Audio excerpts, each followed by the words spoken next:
it's a heritage kan, itu adalah kebanggaan kita juga loh, kita punya pawang hujan dan memang selalu dipakai kan. MotoGP tidak terasa sama ketika Marc Marquez nggak ada. Biasa nanya sama netizen gimana Migor hari ini besti gitu kan ya. 150.000 per liter loh mas, 150.000 di Lampung. Pernyataan sekelas menteri begitu. Mending mana barang murah tapi nggak ada atau barang mahal sedikit tapi banyak. Nah,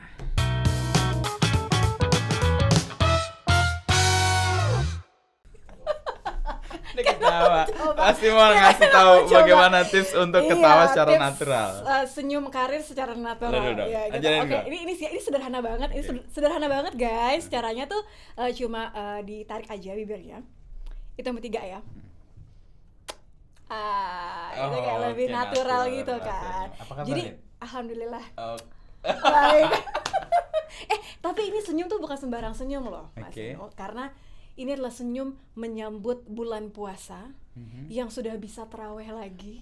Terima kasih pemerintah Indonesia. Dan orang bisa mudik kan? Bisa mudik. Tapi ada satu syarat. Nah, harus booster ya. Booster. Kalau cuma sekedar vaksin pertama, vaksin kedua, tapi harus vaksin booster. Udah belum? Gua udah ketiga. Udah mau keempat jangan-jangan. Belum, ketiga. Tapi menurutku itu menarik sih bahwa pemerintah melakukan sedikit pemaksaan ya untuk orang melakukan booster. Kenapa banyak orang yang berpikir bahwa itu pemaksaan ya? Iya, karena kalau nggak itu kan orang nggak akan melakukan. Iya, kayak semacam dikasih reward di depan gitu ya, boleh mudik karena tapi kan udah kamu harus melakukan sesuatu. Itu yang terjadi waktu vaksin 1 kedua sukses karena orang mau ke mall kan? Iya, mau ke mall, terima bansos, ada beberapa yang bekerja harus pakai vaksin. Ya, mungkin kita harus dikasih sesuatu yang akhirnya masuk akal. Yaudah deh saya mau. Gitu. Tapi kemarin ribut sih, bukan kemarin ya, hari ini. Kenapa MotoGP nggak harus ada keharusan booster, tapi kok mudik harus pakai booster? Tapi ada penjelasan yang Menteri Kesehatan menarik menurut gue. Tadi di grup WhatsApp dengan beberapa pemret tuh Pak Menteri Kesehatan menyebut ya resiko ketika kita mudik jauh lebih besar karena jumlahnya kan jutaan, bahkan puluhan juta kan. Dan yang akan kita temui adalah orang-orang tua. Resikonya gede banget. Memikirkan apa yang mungkin resiko yang mungkin dialami oleh lansia kan, karena mereka kan kelompok paling rentan. Nah, kalau MotoGP kan ya kita nggak ngomong soal jumlah pasti jauh lebih kecil, dan yang hadir di sana kan umumnya anak-anak muda kan. Benar yang jauh lebih taat ya, jauh lebih kaya juga. Junior artinya resiko atau kerentanan mereka terpapar atau kalau kena virus itu tidak semengerikan kalau atau orang tua. Mungkin juga karena secara sadar ketika kita ada di suatu acara apalagi level internasional kan nggak mau bikin nama Indonesia jelek kan, jadi kan prokes ketat. Sementara kalau ketemu dengan keluarga pastinya kan lebih intimate, lebih ngobrol ya kan. Tapi anyway it's a good thing lah kita boleh melakukan itu. 2 lebaran loh. Iya. Kalau 3 kali kayak Bang Toyib nanti. Nggak pulang. Walaupun kalau beberapa tahun terakhir banyak teman-teman yang akhirnya cari solusi, ya udah deh orang tua aja yang ke kita. Itu banyak teman-teman aku yang kayak gitu. Mungkin karena kalau di kampung halaman sudah tinggal orang tua aja, keluarga semua sudah di kota besar. It's cheaper, easier, dan membuat kayak perubahan suasana aja kali. Iya, tapi resikonya sebenarnya juga nggak kurang. Sama ya, iya sih. Tapi ya mudah-mudahan apa yang disyaratkan untuk kemudian orang bisa tarawih, bisa mudik ini dipatuhi sehingga kita sebentar lagi bisa menjadi endemi ya. Sebenarnya aku menanti apakah kemarin pengumumannya Presiden Joko Widodo tuh ke arah endemi gitu kan ya. Tapi ternyata we're getting there gitu kali ya, harapannya 2 atau 3 tahap lagi. Berarti bisa dibilang sebenarnya ini tuh momen krusial. Kalau misalnya setelah Lebaran kita masih bisa tetap prokes, masih bisa semua lancar, mudah-mudahan bisa nonton Justin Bieber. Wah, ini yang hari ini ya baru diumumkan ya, rame banget. Perubahan ekspresi ya kayak. Tapi terus lemes. Gitu. Karena melihat harga tiket langsung kayak nyesek gitu ya. Tapi pinter itu si penyelenggaranya atau IO-nya mengumumkan saat menjelang THR cair. Jadi orang udah memprepare dananya habis gajian gitu ya. kan dibukanya kan akhir Maret ini betul gitu kan. Besok gajian nih kalau karyawan Kompas Gramedia kan. Langsung kayak ditunggu gitu kan ya. Tapi ya untuk masih November banyak orang yang akhirnya udah nggak sabar mau nonton. I think it's a good news kalau artis-artis luar yang selevel Justin Bieber sudah mau konser di Indonesia. Kan kita sempat masuk daftar merah kan ya di mana-mana ya. Kita nggak boleh menyelenggarakan apapun gitu. Kalau Mas ini nungguin ini Belieber juga jangan? Enggak, gue Belieber aja. Belieber. Gue nungguin Coldplay sebenarnya. Coldplay karena gue hidup tumbuh dan apa ya disegarkan oleh lagu-lagunya Coldplay kan tahun 99. Senior banget kayaknya. Enggak. Kalau Coldplay itu merangkul semua usia. Merangkul kan ya. Apalagi kan sekarang juga sama mereka BTS, punya sama universe, jangan siapa? paksa aku untuk bernyanyi. Gitu. Tapi memang ya it's still a good thing ketika mereka udah bisa datang, udah bisa melakukan banyak acara di sini. Ya supaya kitanya juga perekonomian juga makin jalan kan kalau gitu kita makin semangat gitu dan kayaknya. Kita ngelihat si industri pertunjukan atau industri hiburan ya pasca pandemi ini kayaknya kan booming. Iya. Sekarang ada kayak apa istilahnya? Semua orang butuh healing. Enggak sih. Kayak travel revenge gitu ya. Ini juga kayak orang mau lihat konser kalau udah 2 tahun tertahan kan. Biasanya kan hampir tiap bulan kan ada party ghoster yang kemana-mana. Wah, tiap konser ada ini orang ada terus. Pokoknya nggak gitu. boleh absen gitu ya. Tapi tetap sih prokes harus, jangan malu-maluin nama Indonesia itu kan terus ya. Kalaupun ada sesuatu yang dianggap unik kayak kemarin MotoGP kan, pawang hujan kebanggaan. Mbak Rara ini kan juga banyak ya gini, kalau aku sih tidak menyalahkan kemudian orang-orang yang menganggap kenapa sih kan kita punya teknologi gitu kan. Tapi kan jangan juga dilupakan bahwa it's a heritage kan. Itu adalah kebanggaan kita juga loh. Kita punya pawang hujan dan memang selalu dipakai kan pernikahan. Pernikahan. Acara-acara live itu bukan sesuatu yang baru, bukan sesuatu yang aneh sebenarnya. Betul, bah kita maju secara teknologi. Segala sesuatu bisa dijelaskan scientist atau hampir semua bisa dijelaskan scientist. Tapi banyak juga hal yang nggak bisa dipahami loh secara teknologi dan saintis. Iya dong. Orang nikah pasti pakai pawang. Pasti. Yang paling gue punya pengalaman tahun 2009. Oke, 2009. Jadi waktu itu kampanye 2009 itu Pilpres. Calonnya itu Presiden Susilo Bambang Yudhoyono, wakilnya Pak Budiono dan kemudian terpilih. Waktu itu kampanye di alun-alun utara di Jogja kan ya. Di Jogja itu menghadap ke Merapi. Ininya panggungnya ya, di belakangnya tuh membelakangi keraton. Dan di belakang keraton itu ada pohon. Yang di situ ada 2-3 orang yang sedang ngipasin jadi melakukan prosesi ritual untuk mencegah hujan selama kampanye terjadi atau membuat yang lain. Gue nggak tahu, tapi kayaknya salah satunya hujan. Tapi karena jarang banget orang melakukan acara di alun-alun yang gede banget. Sekarang alun-alun udah ditutup sih dari pagerin tinggi. Apa yang terjadi? Hujan nggak turun. Tapi begitu kampanye selesai, badai bener dan banjir alun-alun itu dan tendanya roboh. Karena ditahan segitu lama gitu mungkin. Gue nggak tahu apakah ditahan secara gini ya. Mohon maaf kita bukan bawang hujan profesional ya. Ini jadi kita nggak ngerti. Persis setelah itu dan gue masih ada di situ ketika itu roboh. Karena kita belum bisa bergerak jauh kan. Tiba-tiba gelap dan petir, tiba-tiba angin dan tapi ngomongin soal menahan atau kemudian menurunkan ini menurut gue statement nih yang juga menarik sih Mas. Ketika Mbak Rara ini di wawancara gitu kan setelah semuanya selesai, dia bilang banyak orang yang nggak paham, mereka mengira bahwa tugas saya adalah untuk menghentikan hujan. Padahal dari awal perjanjiannya adalah untuk menurunkan hujan. Kenapa? Karena aspalnya panas banget kan. Mandalika itu. Ini berbahaya dan lain-lain gitu. Jadi sebenarnya tujuan awalnya dia tuh bukan untuk menahan hujan. Aspal. Dan ada koordinasi. Seminggu sebelumnya ada koordinasi dengan BMKG. Jadi at a times like this kayaknya yang perlu kita lakukan adalah nahan jari kalau sekarang ya. Nahan jari, kita lihat dulu sebenarnya tuh kondisinya kayak gimana sih. Jangan sampai justru malah berbalik. Kan ketika sekelas MotoGP official sudah nge-tweet we did it gitu, misalnya it worked gitu kan, sebenarnya harusnya bangga ya. Atau bangga karena bukan sesuatu yang negatif. Bahwa kita memohon dan berharap supaya hujan turun. Karena kita udah nunggu gitu. berapa tahun? 25 tahun 2 jam. Ada 2 jam itu yang penting. Ini karena harus detail ya. Iya, gue nunggu tuh. Gue nggak ke sana, gue ke Jogja. Karena nonton MotoGP paling keren tuh ya di TV. Iya, semua benar, detail ya. dapet. Gue nonton di rumah mertua gue. Jam 2 tuh gue udah standby. Wah, hujan lebat nggak jadi. Wah, ini nggak kelar. Jam 3 nggak jalan, akhirnya jam 4 lewat seperempat kan. 25 tahun, 2 jam 15 menit tuh. Penundaan kita untuk mendapatkan MotoGP yang kemudian wah. Iya, ya apresiasinya luar. Walaupun jadi dikurangin ya kalau nggak saya. Iya, race-nya atau lap-nya ya. Dari 27 jadi 20 lap ya. 20 karena lap. kondisinya basah ya. Tapi ada juara yang keren sih. Si Miguel ya. Iya, Miguel Oliveira.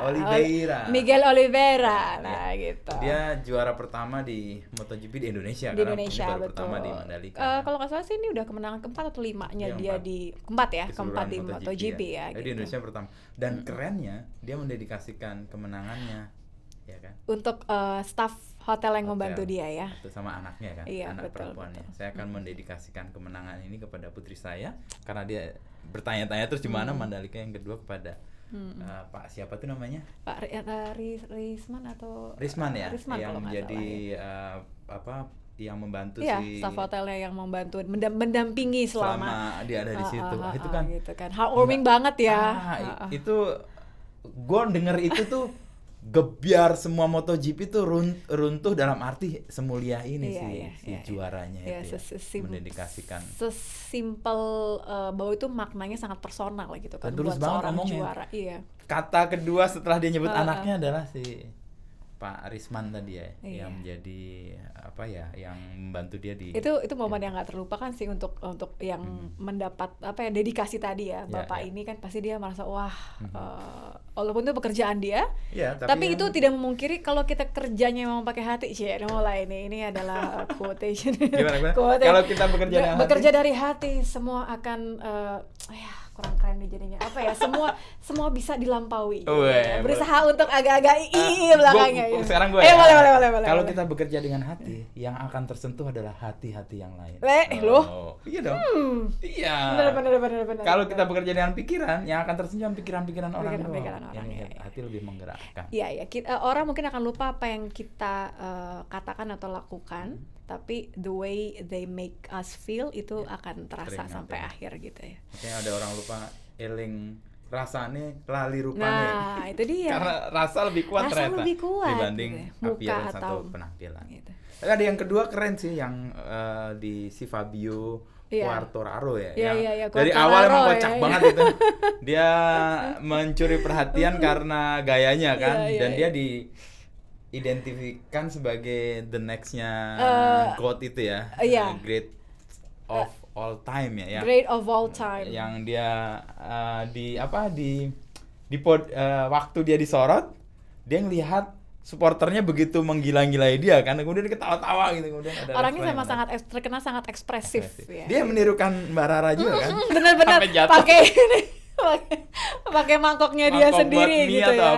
Iya. Oh, tapi itu sempat dianggap sebagai orang bahwa dia mengolok-olok, tapi enggak, itu adalah bentuk apresiasi karena mungkin mereka tidak pernah melihat hal seperti itu, and it's very new dan it's exciting gitu kan. Sampai ada yang bertanya-tanya, itu apa sih gerbang hijau gitu kan, kalau Mbak punya khusus sendiri gitu. Di tempat untuk dia bisa melakukan ritualnya. Benar. Tapi ada beberapa yang bilang MotoGP tidak terasa sama ketika Marc Marquez nggak ada gitu. Banyak disayangkan banget ya. Karena betul 4 kali loh. Lihat nggak videonya? Video yang pertama, kedua. Itu pas gue mau nonton MotoGP yang race yang jam 2-nya kan disuguhkan itu dulu kan. Iya. Waktu ini ya warm up ya. Waktu warm up itu ya. Dan kita ngelihat kan apa yang kemudian diputuskan kan, dia tidak ikut bertanding, langsung separuh emosi orang akan turun kan. Karena memang dia ini nanti kan, apalagi setelah istilahnya waktu konvoy di Jakarta tuh, waktu mau ke Istana istilahnya yang di jalan tuh. City ini apa gitu. Mohon dibantuin anak-anak. Aku tuh kalau yang keluar bahasanya ngepot jadinya. Ketahuan kan. Burnout. Yang ngeluarin asap itu. Iya itu kan istilahnya. Kan udah keren banget gitu kan. Di sana lagi kan. Iya. Meskipun presiden agak sedih ya karena nggak bisa ikutan demi alasan katanya keamanan. Langsung lemes nggak bisa ikutan. Ya iyalah Bapak, mohon maaf ya itu ya protokolernya kan kita ketir Pak. Iya kalau tiba-tiba kenapa kan resikonya gede. Cukuplah patung di Mandalika aja yang naik motor ya Pak ya, nggak apa-apa, speed Jokowi ya itu ya. Tapi kita mendengar kabar kemudian kan Marc Marquez dirawat di rumah sakit Mataram. Which is a good call sih sebenarnya karena resikonya kan terlalu besar. Ini kan masih ada banyak sekali gitu kan. Lebih baik dirawat dulu, langsung dibawa Spanyol kan dari Mataram ke Spanyol. Kalau nggak salah akhirnya di diagnosanya ada penglihatan ganda, betul. And this is not the first time ya dia pernah diplopia ya. Diplopia namanya. Jadi kayak ngelihat satu titik jadi kayak bebayang gitu. Ada dua. Bahaya juga sih. Ya karena kelihatannya kan benturannya sempat di kepala ya pas terjatuh. Aduh, tapi itu kabar yang walaupun sedih tapi kan good for him, maksudnya itu baik untuk Marquez-nya. Kalau yang sedih untuk semua itu kan ketika Migornya ini semakin gitu ya. Sempat belanja nggak dalam seminggu 2 minggu terakhir? Seminggu terakhir enggak. Tapi udah pasrah atau gimana? Apa gimana? Jiwa ibu-ibu aku soalnya aku agak ini ya. Iya. Gue sampai disuruh berkompetisi istri gue untuk nyari minyak goreng karena dia udah nyari di beberapa minimarket nggak menemukan. Online nyoba nggak? Online ada, cuman harganya? Bukan istri gue nggak memilih itu. Pengen memastikan aja kan ini untuk ya, datang. stok ya. Karena di satu deret itu di dekat rumah gue itu ada 4 minimarket. Dan 4 itu jajar-jajar. Alfa sama Indo yang satunya Alfa seberang-seberangan Indo. Jadi 4 sobat ya. Kayaknya mereka karib gitu ya. Iya, bisa jadi janjian kayaknya itu. Janjian dan 4-4-nya nggak ada. Gue pernah nyari, terus kemudian gue agak jauh, terus dibilang sama mbak yang jaga, tunggu Pak, ini bentar lagi ada yang datang pengiriman dari pengiriman, paling setengah jam lagi. Bener setengah jam datang, tapi dibatasin kan satu. Iya, cuma 2 liter. 2 liter sebenarnya sih kalau yang minimarketnya agak lebih luas. Iya, 2 liter, gitu 2 liter dapat. 2 liter sih maksimal, tapi agak gimana ya, pernyataan sekelas menteri begitu yang bilang bahwa mending mana gitu kan, mending mana ketika sudah itu kan memang mending jadi mana barang murah tapi nggak ada atau barang mahal sedikit tapi banyak. Nah, menurut gue itu pernyataan agak melecehkan tugas-tugas pemerintah sendiri. Karena pemerintah kan harusnya mengatur harga kan. Iya, harusnya kan kita maunya ideal dong. Iya. Harusnya kan ada dan harganya terjangkau. Persis. Kan harusnya gitu. Kalau enggak ngapain ada negara? Nah, biar aja mafia-mafia yang bekerja. Nah, itu dia tinggal ya. Kuat-kuatan, baru itu negara chaos. Tapi kalau ada negara harusnya diatur dong. Benar. Yang bisa membuat harga tetap ada. pada angka yang terjangkau itu kan pemerintah. Karena kan hitung-hitungannya sebenarnya jelas. Semua pengamat kan sudah bilang bahwa produksi kita berapa, kebutuhannya berapa itu melebihi, betul. Ya. Kalaupun lagi-lagi mengquote Menteri Perdagangan bilang yang tidak diprediksi adalah kondisi perang Rusia dan Ukraina, tapi kan itu tidak kemudian membuat, mesti gini, itu kan sesuatu yang eksternal gitu kan ya, sesuatu yang harusnya kalau kita terbiasa untuk mengantisipasi nggak akan terjadi. Dan itu berlaku untuk semuanya, nggak cuma minyak goreng, ya kan? Masa kita mau terus menyalahkan terakhir aja, padahal kelangkaan udah 2 bulan yang lalu. Exactly. Jadi alasan itu sebenarnya mungkin iya membawa pengaruh harganya lebih tinggi sehingga orang lihat wah nilainya lebih baik kalau diekspor nih. Betul. Atau dijual di luar, maka orang memaksakan itu. Tapi kan ada peran di mana negara bisa mengatur kan? Harusnya barang keluar masuk kan dan itu kan harusnya dilakukan dengan cepat ya, karena kan kita nggak bisa mengendalikan apa yang di pasar atau kemudian akhirnya mempunyai excuse bahwa ada masyarakat yang menimbun. Itu kan ya itu agak menyakiti sih. Betul. Masyarakat nggak menimbun, mungkin menyediakan stok iya. Karena kekhawatiran yang nggak terjelaskan. Misalnya gue rumah gue nggak pernah nyetok minyak goreng sama sekali nggak, karena yakin pasti ada lah di sini. Tapi begitu langka, akhirnya nyetok 2 karena khawatir kalau nyari lagi nanti nggak ada. Tapi bukan dalam konteks menimbun, lebih karena cuman butuh 2 aja. Iya, atau misalnya ketika orang-orang yang bawa ibu-ibu bawa anaknya yang udah cukup umur, atau misalnya bawa kemudian disuruh ngantri karena satu orang cuma boleh beli 2 liter. Itu kan bukan aksi menimbun. Dan kalaupun kemudian dijumlah, apakah itu yang membuat akhirnya minyak goreng langka? Kan enggak. Atau itu kemudian harus dicek kembali gitu kan. Tapi menurutku itu terjadi karena kan kekhawatiran yang nggak bisa dijamin oleh pemerintah. Ketika stoknya ada dan orang nggak perlu menimbun atau nggak perlu bikin double stok gitu ya. Orang nggak perlu melakukan itu, tapi kan faktanya nggak perlu panik buying gitu ya. Kita nyari nggak ada. Tahu sendiri kalau gorengan nggak ada gimana rasanya. Galau bulan puasa nggak mau. 5 tahun berturut-turut bulan puasa itu yang trending tuh gorengan. Itu adalah kearifan lokal loh itu. Itu adalah penguat mental untuk menjalani puasa. Itu kenapa MotoGP kemarin heboh kan juga karena mereka cari gorengan waktu datang pertama tahun ini. Gorengan. Iya loh, bener loh. Nggak mungkin dan nggak mungkin juga kalau misalnya ada yang menyarankan, ini semua sudah tahu lah ya, supaya menggunakan alternatif lain seperti mengkukus dan lain-lain. Ya nggak bisa, kita kemudian tiba-tiba dipaksa harus seperti itu. Mana enak makan kerupuk tempe gitu kan pakai kukusan, nggak enak. Ya gitu beda kan rasanya. Harus kebiasaan dulu yang dibangun sih. Iya benar. Tapi proses untuk kemudian sekarang kan balik kan, udah dengan harga yang tanpa harganya subsidi. Gila-gilaan loh mas. Ini yang subsidi tetap. Benar. Tapi kan. Gue kemarin ke Jogja ngecek. Berapa? Di pasar itu yang subsidi bisa dibeli, tapi lo harus pakai KTP. Dan harus punya privilege untuk membeli itu. Misalnya dia pedagang gorengan. Karena pemilik untuk kebutuhan warung. Mereka dapat satu apa istilahnya kayak satu drum gitu ya. Ya, drum kaleng gitu yang satu itu ditandain bahwa ini tidak boleh dijual lagi. Harganya harga subsidi. Tapi dia dibatasi 3-4 hari baru boleh pesan lagi karena dicatat KTP-nya. Sebelumnya nggak ada itu. Tapi karena ada kekhawatiran kemudian dijual lagi, dilakukan ini. Nggak apa-apa sih, ini proses untuk kemudian kita transisi kan. Iya sih, normal. Tapi kan tetap terkesan miris ketika itu adalah komoditi sehari-hari gitu kan ya. Sampai you have to go to that length gitu untuk melakukan itu kan sangat-sangat menyedihkan. Kira-kira 2 hari setelah ratasnya Menteri Perdagangan itu, aku cek-cek ombak tuh kan, biasa nanya sama netizen gimana Migor hari ini Besti gitu kan ya gitu. Gimana Besti? Itu jawabannya bener-bener yang kayak bikin syok, OMGYME banget, oh my god yang Maha Esa banget gitu kan. Jawabannya tuh Sumatera 150.000 per liter loh mas. 150.000 di Lampung. Wow. Lampung kan dekat daerah sawit sebenarnya. Bisa ya? Benar. Terus ada lagi yang bilang di masih aku lupa, tapi dia bilang Jawa Timur lah, aku muter kak gitu.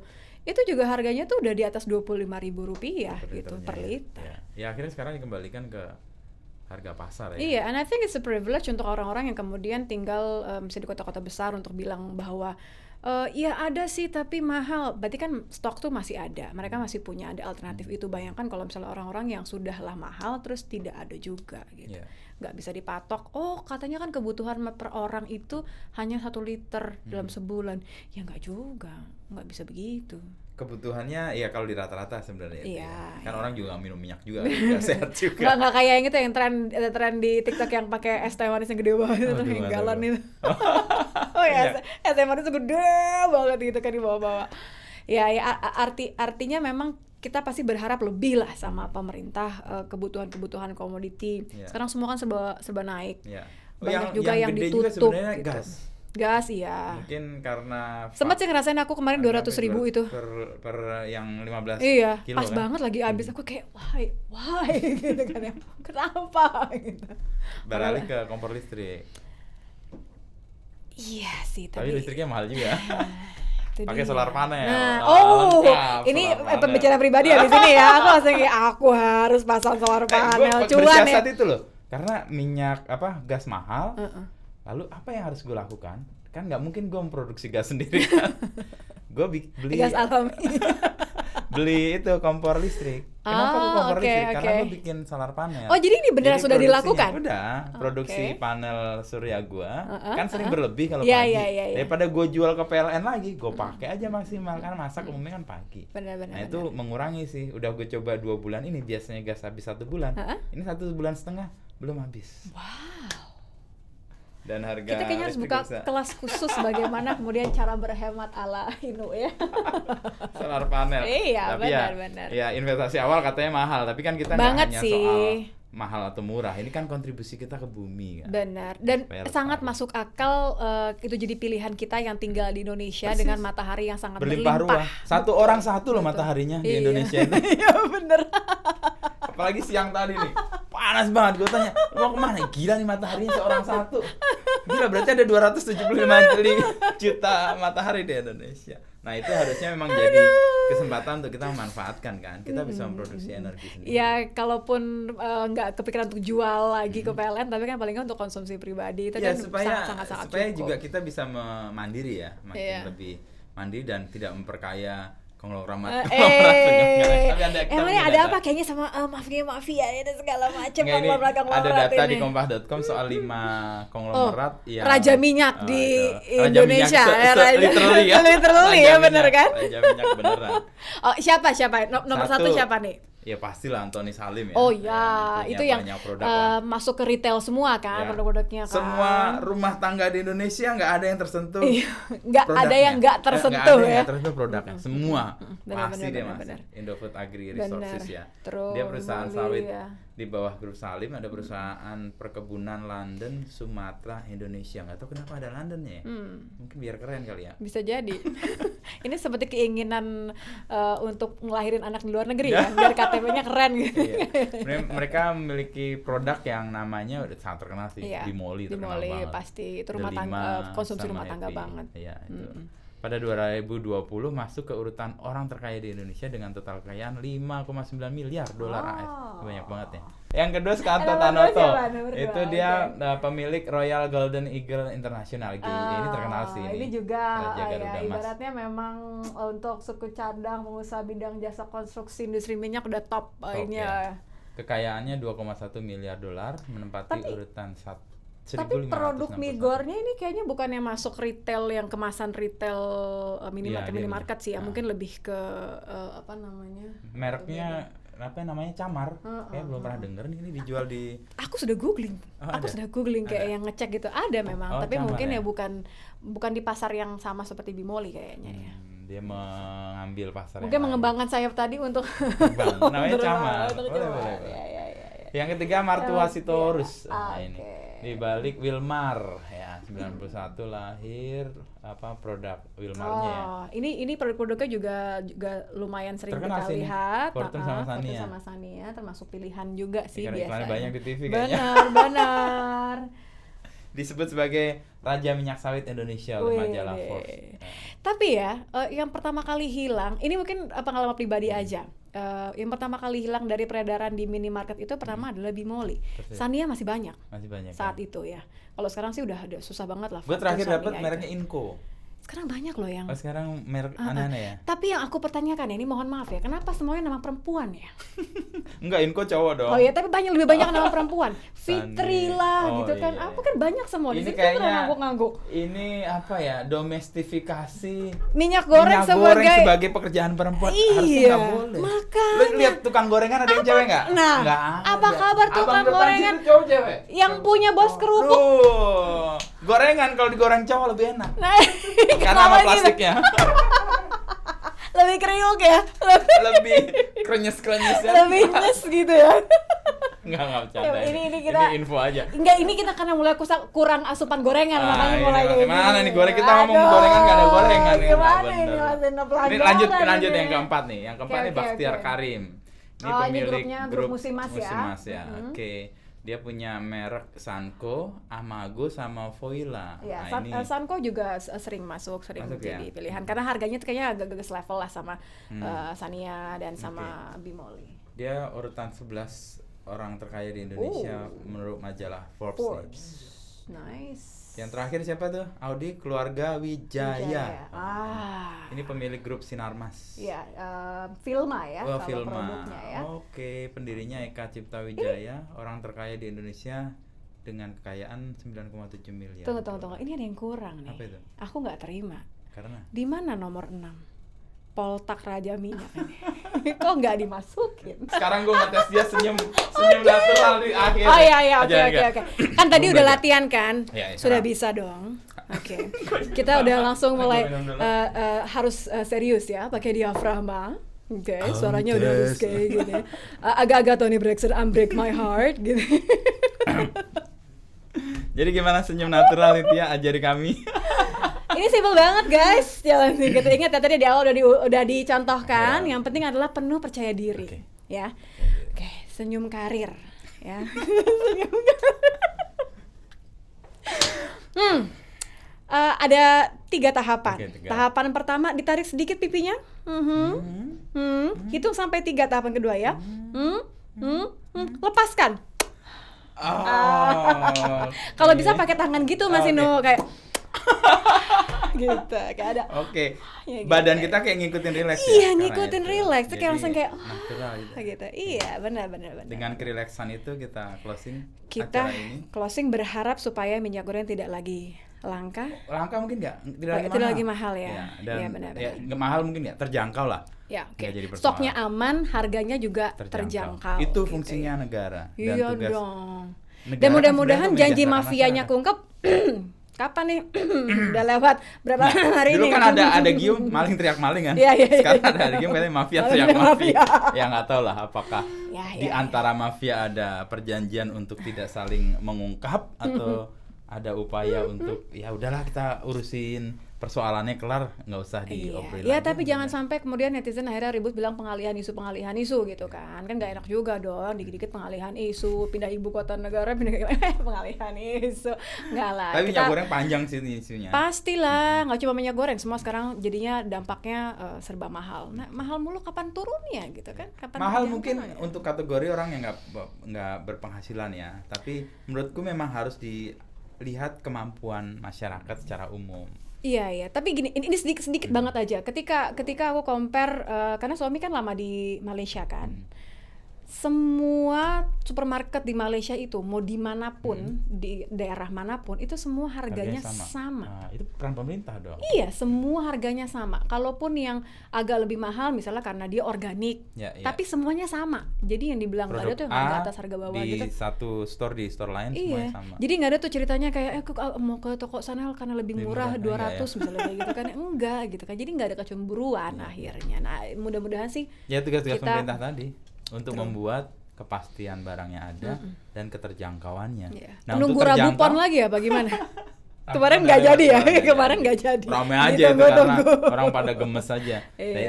Barang ada, terjangkau, dan untuk bisa terjangkau masyarakat disejahterakan oleh negara, diberi penghasilan, mendapatkan penghidupan yang lain. Itu hak-hak kita. Jangan cuma mau ribut soal mengganggu mengubah konstitusi untuk memperpanjang jabatan, tapi laksanakan konstitusi yang terkait dengan rakyat. Jangan mikirin crowdfunding dulu lah, Pak. Udah closing dulu, nanti kita ngomongin. Ada mulai agak-agak ini. Ya anyway, tapi ingat tadi tipsnya. Persis. Oke, thank you Nitya. Thank you Mas Dino. See you soon ya. Udah harus pasti ya. Udah pede lah. Sip, thank you.